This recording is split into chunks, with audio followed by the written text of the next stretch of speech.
Hello, everyone. I'm Dees Hinton with Central Mississippi Real Producers. We are here today at Partee Photography Studio to do another edition of our Central Mississippi Real Producers podcast. And as you probably know, and if you don't know, I will tell you, Central Mississippi Real Producers is all about working with the top producing real estate agents in our Central Mississippi area. And to celebrate these realtors, to tell their stories, share their successes in enhancing the relationships of these top producing agents. Another part of what we do is help these top producing real estate agents to connect with top industry professionals in our area that agents work with. And today we have one of our partners with us today, a very valuable partner, Todd Sandridge with Superior Foundation Services. And also, first of all, let me introduce Gingerlyn Wallace, who is our Creative Marketing Director at Central Mississippi Real Producers. And Gingerlyn also has her own business, which is G Designs. That's right. You got it sometimes right. I go to Designs by G, but G Designs. That's right. And she does staging and interior decorating, interior designs, and that sort of thing. So we're here today just to what we do in our magazine is again focus on the real estate agents and our partners in telling their stories and sharing their successes in an attempt to build relationships, and that's what our business is all about. It's relationships, and we do it through our monthly magazines, we do it through our quarterly events, we do it through our social media presence, and now we're doing it through videos, reels, and podcasts. So again, welcome Todd to our podcast today, and we're glad to have you here. Thank you also for your support of Central Mississippi Real Producers. And Gingerlyn, I guess I will kick it over to you to get us rolling with the first question. That's right. You ready to be grilled? I'm ready. I'm thankful, and I appreciate y'all letting me come in. And, thank you for being here today. I do love the magazine. I love all of it because of the mission that is the relationships.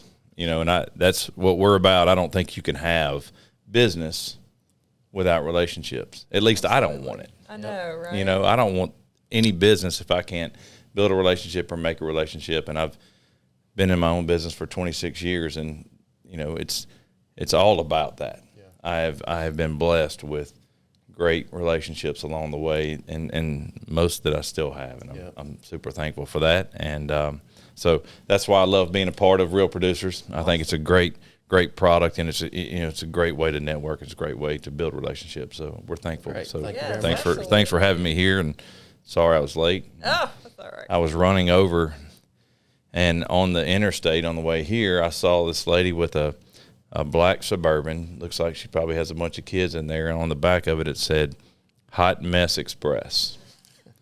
And I just kind of gave her a little wink and a honk, and I was like, I feel that right now today. That's so right. We all feel that. If I look and sound like a Hot Mess Express, today was one of those days. You're good. Hey, gave us a little break because we just finished recording number 5, we think, and then this is number 6. Okay. So we're excited that you're here and that you made it. Thank you. And recently we featured you and your company, so we'll just take a little peek at that ad right there, and there's your beautiful family. So before we jump into Superior Foundation, tell us a little bit about you, your family, whatever you'd like to share. Well, that's my family. It's the best part of me.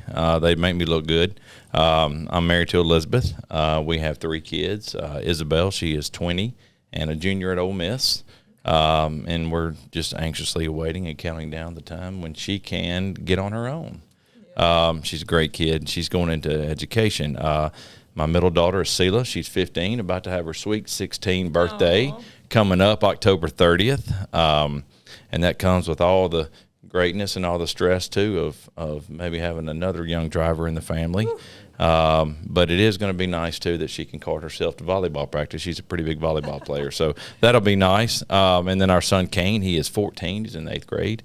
And he does all the stuff that boys do, you know, football, baseball, basketball. And so my wife and I, we stay busy with that, you know, and if we're not working, then we're at a volleyball game or baseball or football or something every single day. I feel you. And she coaches, I coach, and Okay. so Wow. and that's another way that we like to build relationships too. So we enjoy getting to know all the families and the kids and all that too. So Speaking of coaching, Todd was much the player at Northwest Rankin back in the day in football. I wasn't much the player, but I will say that Don Hinton. He didn't have much of a coach. Don Hinton was my coach, Dee's brother, and I'll tell you what, he made a huge impact on me. And one of the things, I'll tell a quick story about Don.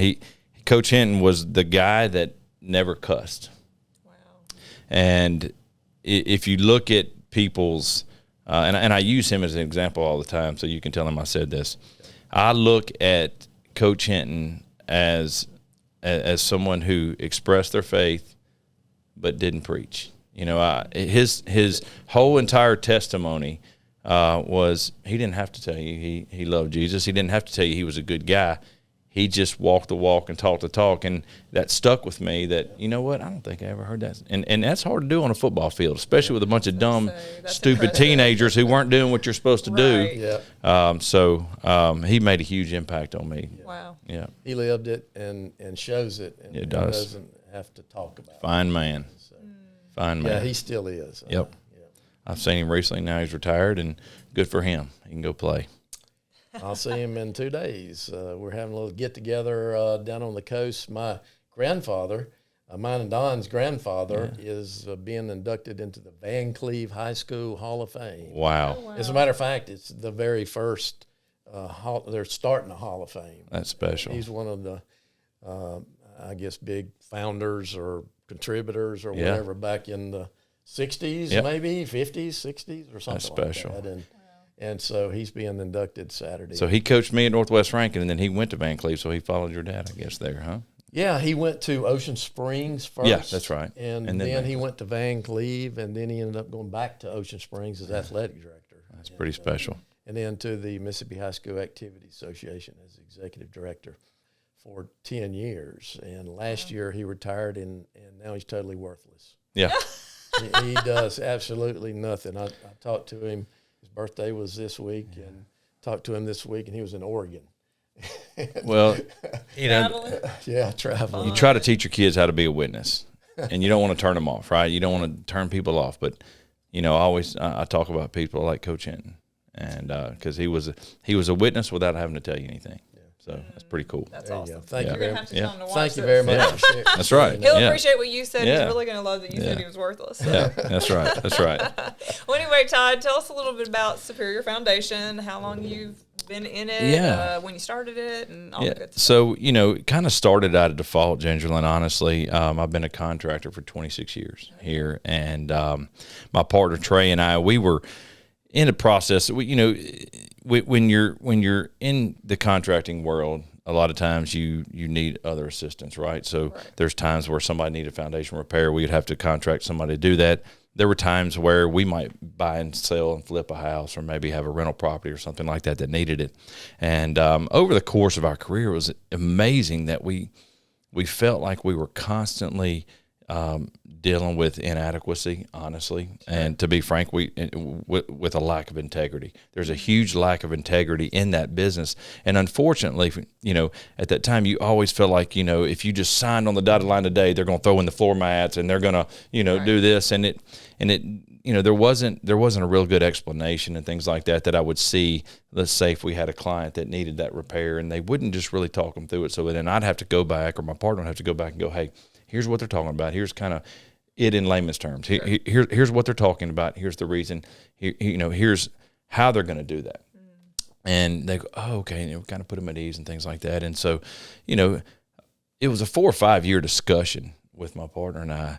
And we, you know, in talking about, you know, we've poured thousands upon thousands of slabs. Right. And we probably know the business better than they do. We certainly know how to deal with people.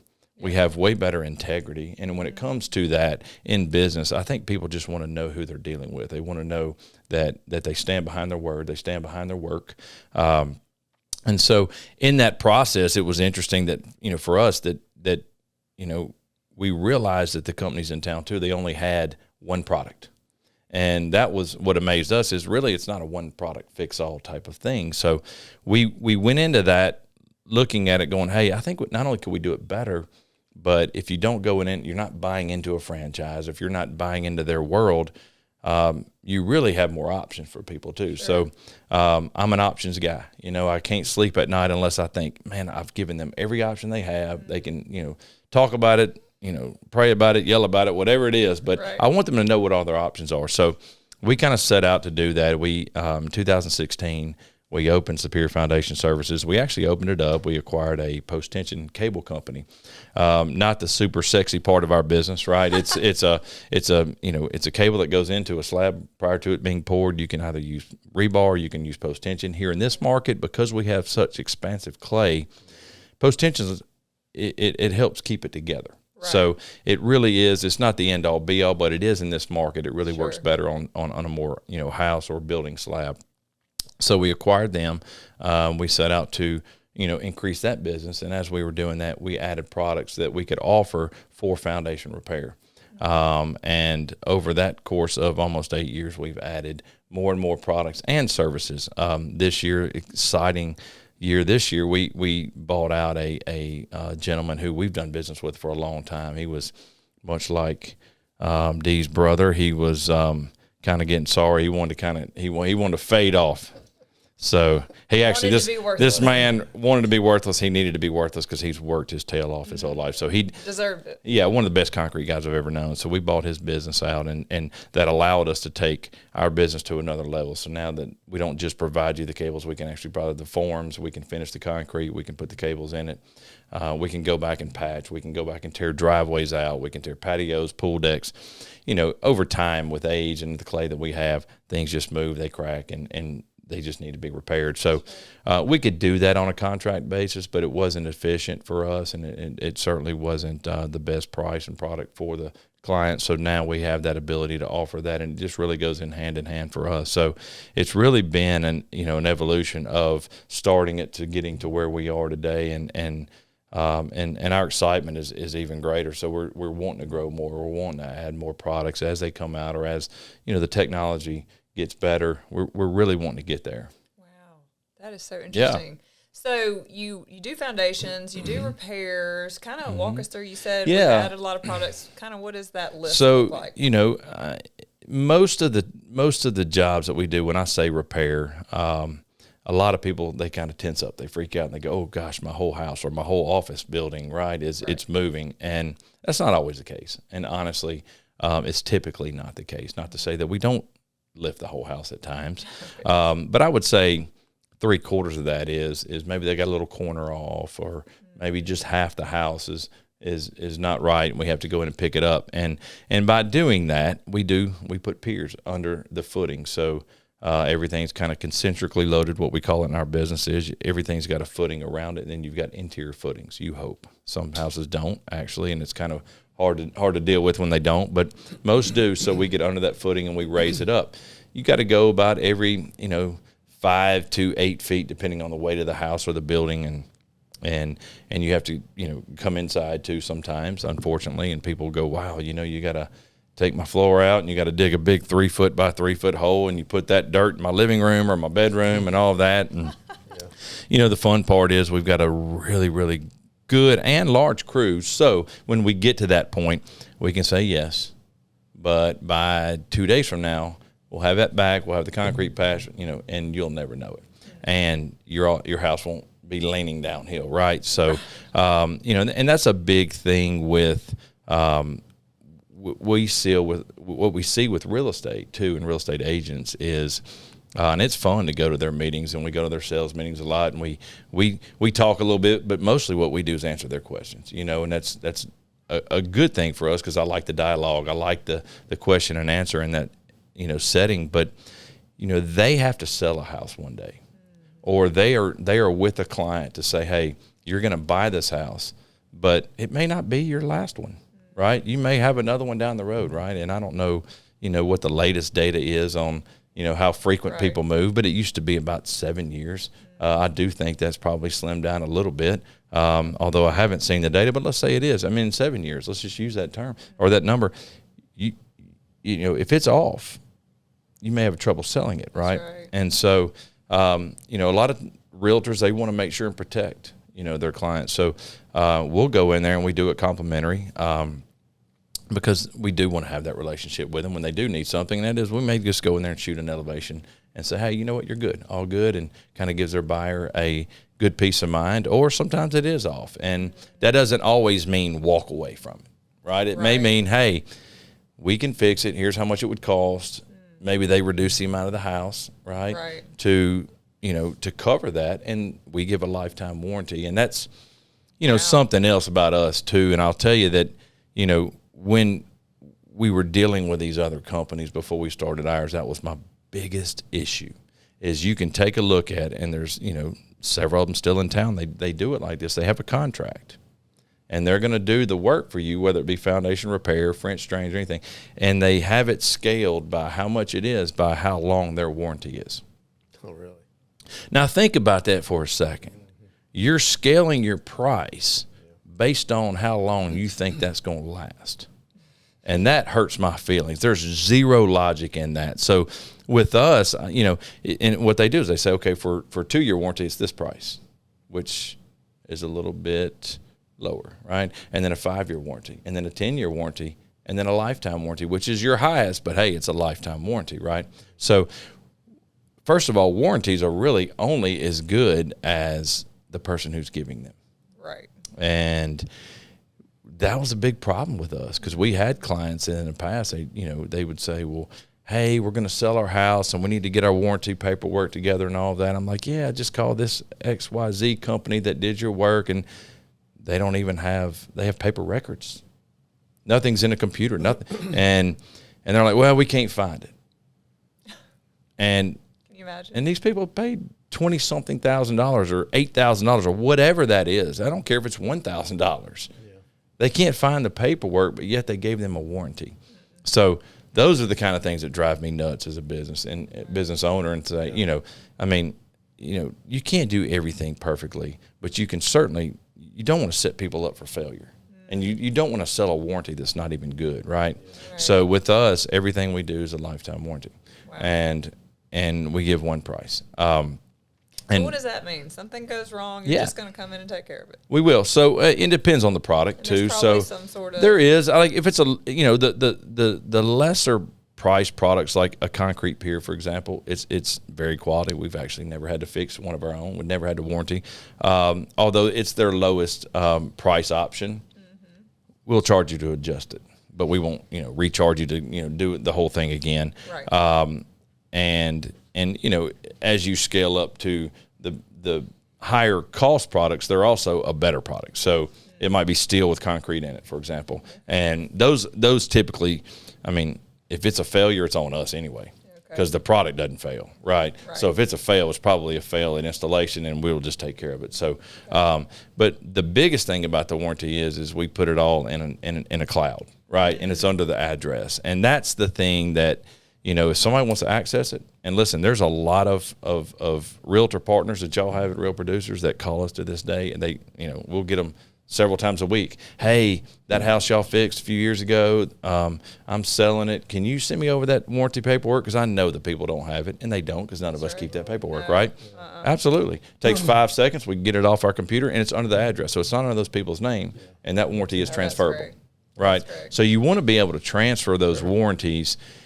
And you can't do it by name, because then you may have 3 or 4 owners in that period of time. So we do it all under address. And so, again, we want to make sure that if we're given one, that it's actually worth something. Well, that's super helpful that y'all have that, and you can, give it out and access it so easily. And well, and I think further than that is what we do and what we offer to a lot of our realtor friends and clients is we also go in and we'll remeasure.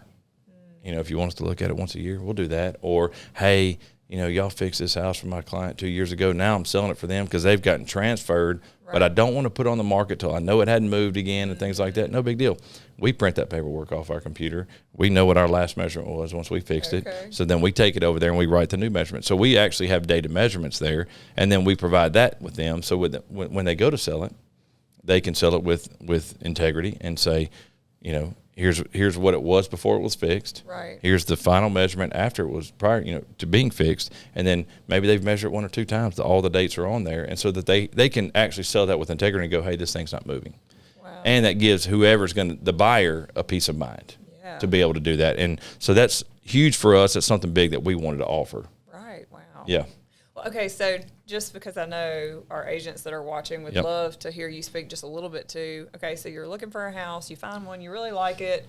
The foundation is moving around. So, like you said a minute ago, don't just walk away. There's something that you can do. So talk about that. Absolutely. That's one of the things I talk about the most when I do come to realtors sales meetings. And, the biggest thing is everything can be fixed. Right. Everything can be fixed. And so when you look at it like that, the foundation's scary to people. It is scary, and look, I think, to us, we understand that, and that's why myself, my partner, and we've trained all of our people the same way. Is to go, we have empathy. I get it. I understand that it's scary financially, scary emotionally, right? It's most people's it's their biggest investment, and that's our job to go, hey, it's going to be okay. And here's how, not only we can fix it, because I think that's easy to say, but hey, here's how we're going to fix it. Here's why it did what it did. So there's a lot of preventative maintenance that comes into play with that too. So we want not just want to fix it, we want to solve the problem, because it didn't just happen, right? But yeah, when I go talk to them, I always tell them, hey, don't walk away. You might want to walk away, but you might get a lot better deal on something that's not a big deal. And you can kind of let them know what it's going to take to fix it, and I can let them know that day if it's going to be sound after you get done with it. And honestly, I can tell them real quick. After I run that zip level, it takes me about 45 minutes on average on a house, and I can say, hey, you know what? Take them somewhere else. Right.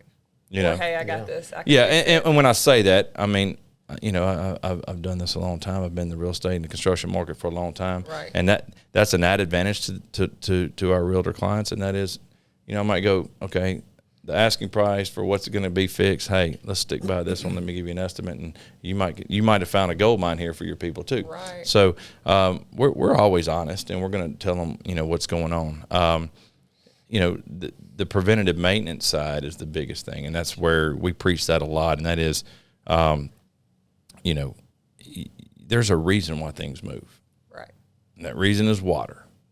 Whether it's not enough like we've had lately, and our phones ring off the hook, and that's why I was a little bit late today, because I'm picking up, calls and things like that our people are just so slammed right now.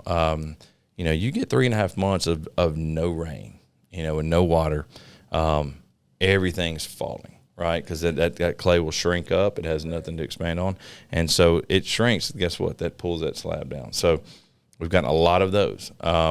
Equally, when we get rain, our phone rings off the hook, right? So in the next couple of months when all that rain starts coming. And it might, and if the farmer's almanac is correct, we're going to have a rainy winter. Oh, that'll actually affect them even worse, unfortunately. Because you need water in my pond. Amen.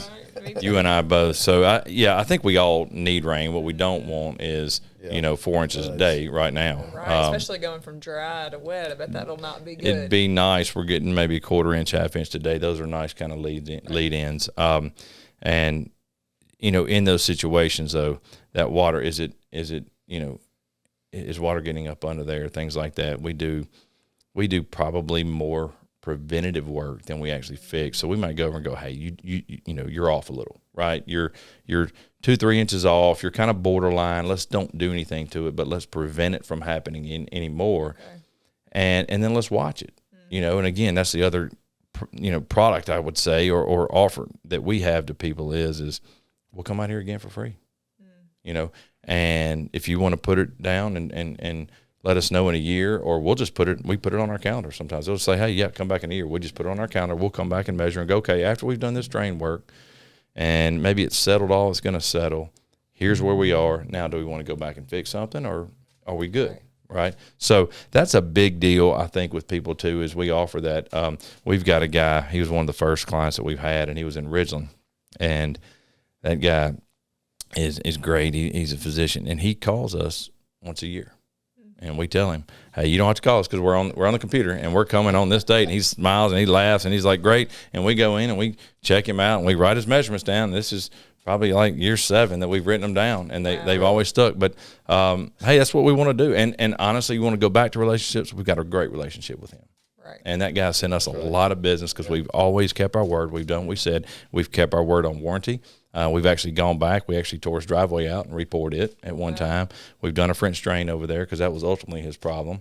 And then we repaired it. We lifted the entire house. It was really bad. So how do you lift a house? So that's. I know there's jacks. Yeah. But, yeah. So it's really cool. You've got both. You've got electronic jacks, and then you've got, like you've seen, like a 2-ton bottle jack, right? Yeah. So as we're lifting, you're actually using the pressure and the weight off of the building. So we have to dig a 3-foot by 3-foot hole, and that is only to get a man in there, right? And we have to dig that 3 foot because that footing is generally 2 feet down. And so then we actually press our piers down, and that's done hydraulically. So that's a pneumatic jack, right? So it's that's a little cheat there, because if you had to do that manually, it'd be a long time. Yeah. So we press those down, and we're actually using the weight. So once the pier gets down to load-bearing strata, right? In Mississippi, the geology is kind of funny. It's if you go just 3 hours, say, east to Birmingham, you can hit bedrock at 3 feet. You go north, same thing. We don't have bedrock in Mississippi. It's a crazy thing, but we don't. More clay and more clay. We do. What our load-bearing strata is it's a clay called blue clay. Okay. There is a scientific name, but even the engineers call it that, so I'm sticking with blue clay because it's a word I can't pronounce. Right. But blue clay literally is when it comes out of the ground, and we've done soil tests and things like that, and as you pull it out, and we have to do that when we use helicals, and I'll explain that product in a minute, but as we do that blue clay comes out, and you go, okay, that's how many feet it is to the load-bearing strata. Right, so as we pull that, I mean, you can actually take that. We've done it. I've had my guys make funny, like, stick man with it and all that, and you could stick it on this desk, and tomorrow morning it'll be rock. Wow. Once it's pulled out of the ground, it's moisture. It holds moisture in the ground, but it'll harden like rock when you pull it out of the ground. So our goal, these, is to get to that. All right, so we use the pressure and the weight off the building or the home, and the jack will press those down until it gets to where we're getting pressure. And how you know you're getting pressure is it'll start lifting. So as soon as we start lifting, at that point, that's when we set our bottle jacks up, and they're obviously bigger than most jacks, but we'll set those up, and we lift at it.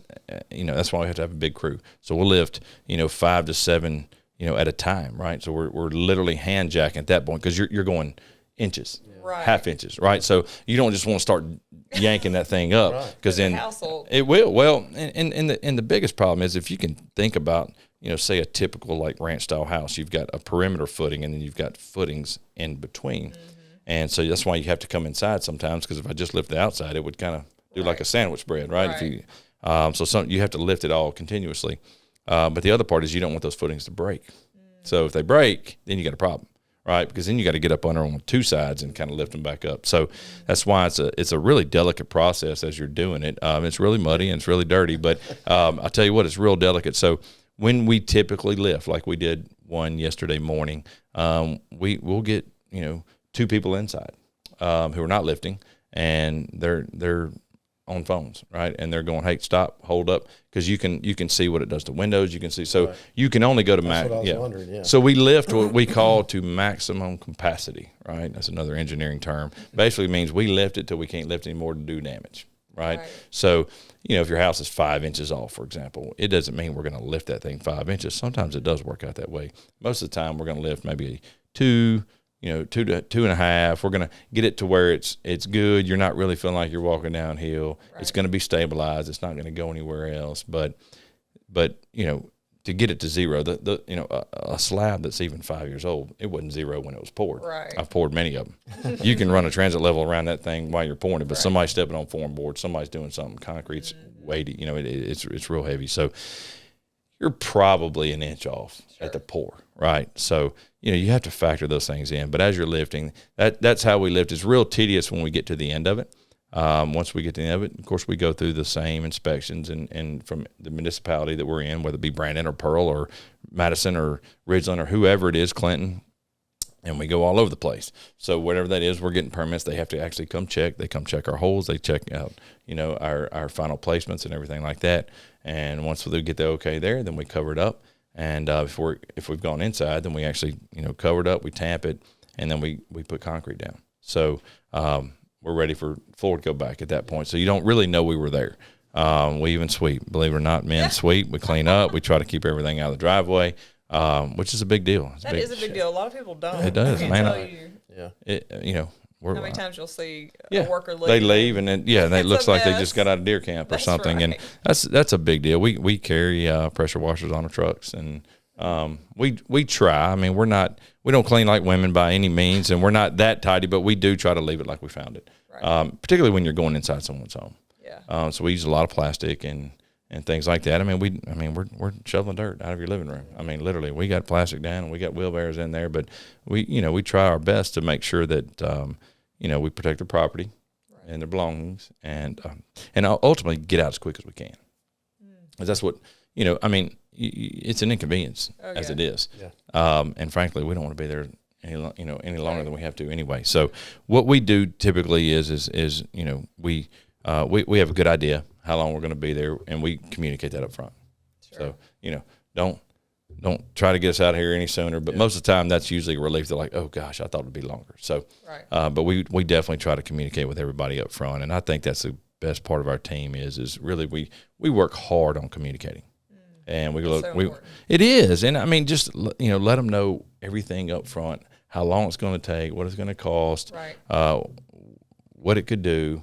And a lot of times it's a job site decision. A lot of times we'll have to come in there and go, okay, we've lifted all that we feel like we can. Are you good with that, or would you like us to try? Here may be, what could go wrong. And we allow them to make that call. So that's big. And we also have a product called helicals. You can lift a little on those, but we don't recommend it. They're fantastic. What we use them for is put them in pre-construction. So as you dig that footing and you're pouring a new slab, we'll drive those down into the footing. We'll leave them about a foot up in a 2-foot footing, put a cap on them, and those are going down to the blue clay. So at that point, if you haven't had foundation trouble in Mississippi, you're going to. Yet is the key word. So you're likely going to meet it. That's right. So what we try to do is we also try to educate up front too. So we do a lot of those for people who are building and saying, hey man, I've had a house in Bellhaven or Castlewoods or wherever, all over the city. And man, we've gone through that. We've had the dirt in the living room. We've had the foundation repair. We don't want to go to. What do I have to do to never see your face again? So that's what we do. So we'll do. That's the product that you recommend. The helical. Yeah. So a helical pier. Yep. Okay. And it is a fantastic product to ensure that you don't have any problems, along with drainage. And I always preach that. And people think, well, I've got gutters. And that's okay as long as those gutters aren't pouring right up under your house, right? So the best product there is, and not everybody can do it, but the best product there is to have gutters, take those out to a French drain, get the water out to, a storm drain or a creek bed or anywhere you're around where you can, not putting it on someone else, obviously, but you want to get that water away from your house only so it can be consistent. Yes, you're going to water your yard. You may have irrigation. You may not. You may use sprinklers, but all that, you just want to be consistent with it. Right. And you want to keep that. Just to be clear, y'all do the drainage work? We do a lot of drainage work, actually, Ginger. And honestly, it just goes along with what we do. So, but I didn't know that. It is. And so, and I'm glad you pointed that out because it's probably if I have a technician that goes out and it's on a call that came in, whether it be from a realtor or, someone we've worked on in the past or somebody's just seen some advertising we've done, we go out and we'll measure. But typically, 9 times out of 10, it's either they don't need anything or they need a drain because they're about to need something. And so we do a lot more drains than we do actually foundation repair. Wow. Yeah. Okay. And because it is the reason. So sometimes, and I'm glad, I tell people all the time, look, I don't want to go over there and have to lift your whole house. Right. I know there's a lot of money involved, but I don't want to have to do that. What I'd love for you to do is you catch something small that we can go over there and just prop up a corner and or, hey, we can just go put a drain in there, and you'll never, have to worry about that. Well, gosh, and I'm just sitting here thinking I'd much rather have you doing drainage work for me than like a landscaper, just because you know what's important. That's well, and even further to that, because I'm glad you pointed that out, is and I've got obviously dear friends in landscape business. There's a difference in a turf drain. Right. There's some things that and a drain that's going to protect your right. foundation. Yes. So a typical turf drain, if you've got a low-lying area in your yard or you're trying to divert some water, things like that, that's what I would consider a turf drain. Certainly you can dig an 8-inch, trench. You can put a 4-inch sock pipe in there, throw a little gravel on there, and you can get it out, or you can put a drainage box, which I don't really love on an existing yard, because then you got to, if you're doing it right, you really need to regrade down to it, right? But let's say you put it at the lowest point, you got a discharge pipe out. That's a turf drain. Right. When you're talking about drainage that protects your house, if you put that thing down 8 inches or even a foot, but your footing is at 2 foot, how much good have you done? Zero. None. You've just blown money. So they don't really tell you that, and again, a landscaper is great at that. And if somebody needs a turf drain, honestly, sometimes I'll just give it to some of my landscape friends. Right, yes. Call them for that. Yeah, I mean, it's just, Turf drains are mostly good for places where water just sits and that's it. accumulates. You got a pool, and it's higher everywhere else around, but that's a good place for it. Water getting under your house enough to move it, that's a whole different thing. So the way that we go about determining how deep that drain is different than everybody else, and this is extremely scientific, and I'll reveal how scientific this is. We dig down to the water table.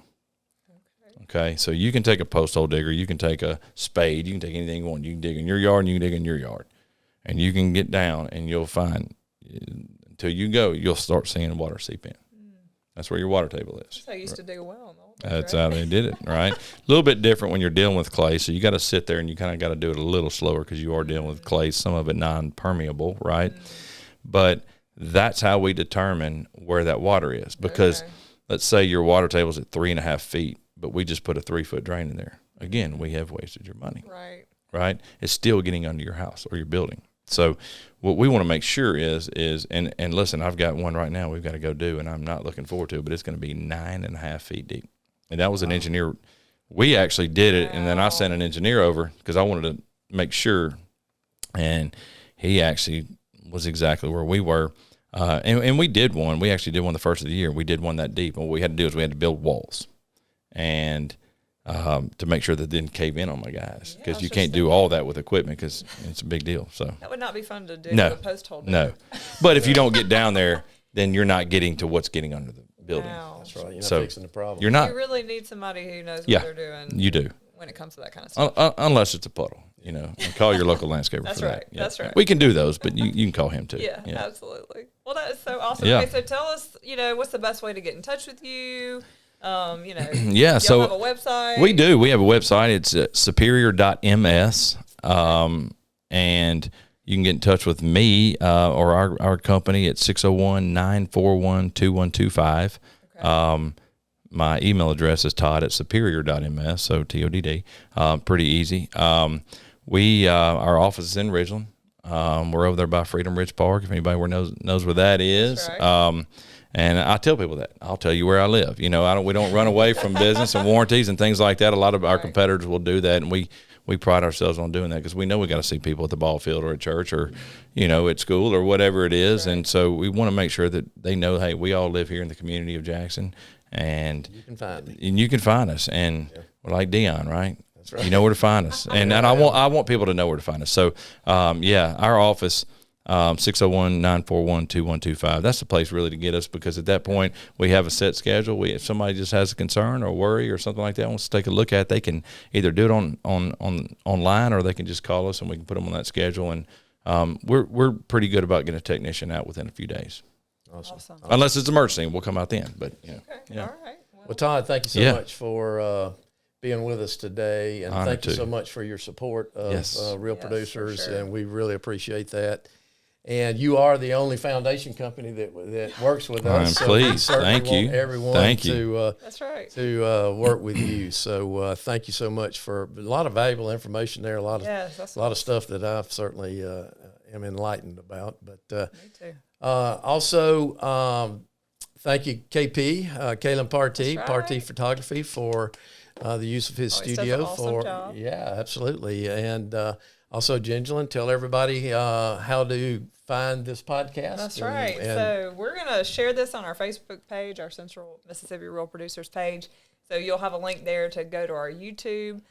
Please subscribe whenever you click on that and you're watching. That way you're involved. You're going to see new podcasts when they come out. And also, we like to do some fun stuff, giveaways and things like that. So be a subscriber because you might have some advantages if you are. And we also are going to be on any of your podcast platforms, Apple, whatever that you listen to. Make sure you go on there and subscribe. Same thing. And, share if you are an agent and you found this information to be super valuable and you're like, oh my gosh, this is great.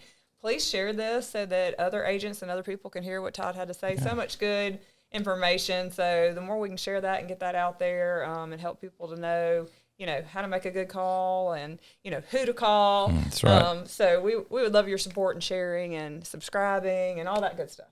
Yeah, absolutely. Okay, that's a wrap to podcast number 6, and we'll see you again soon on podcast number 7.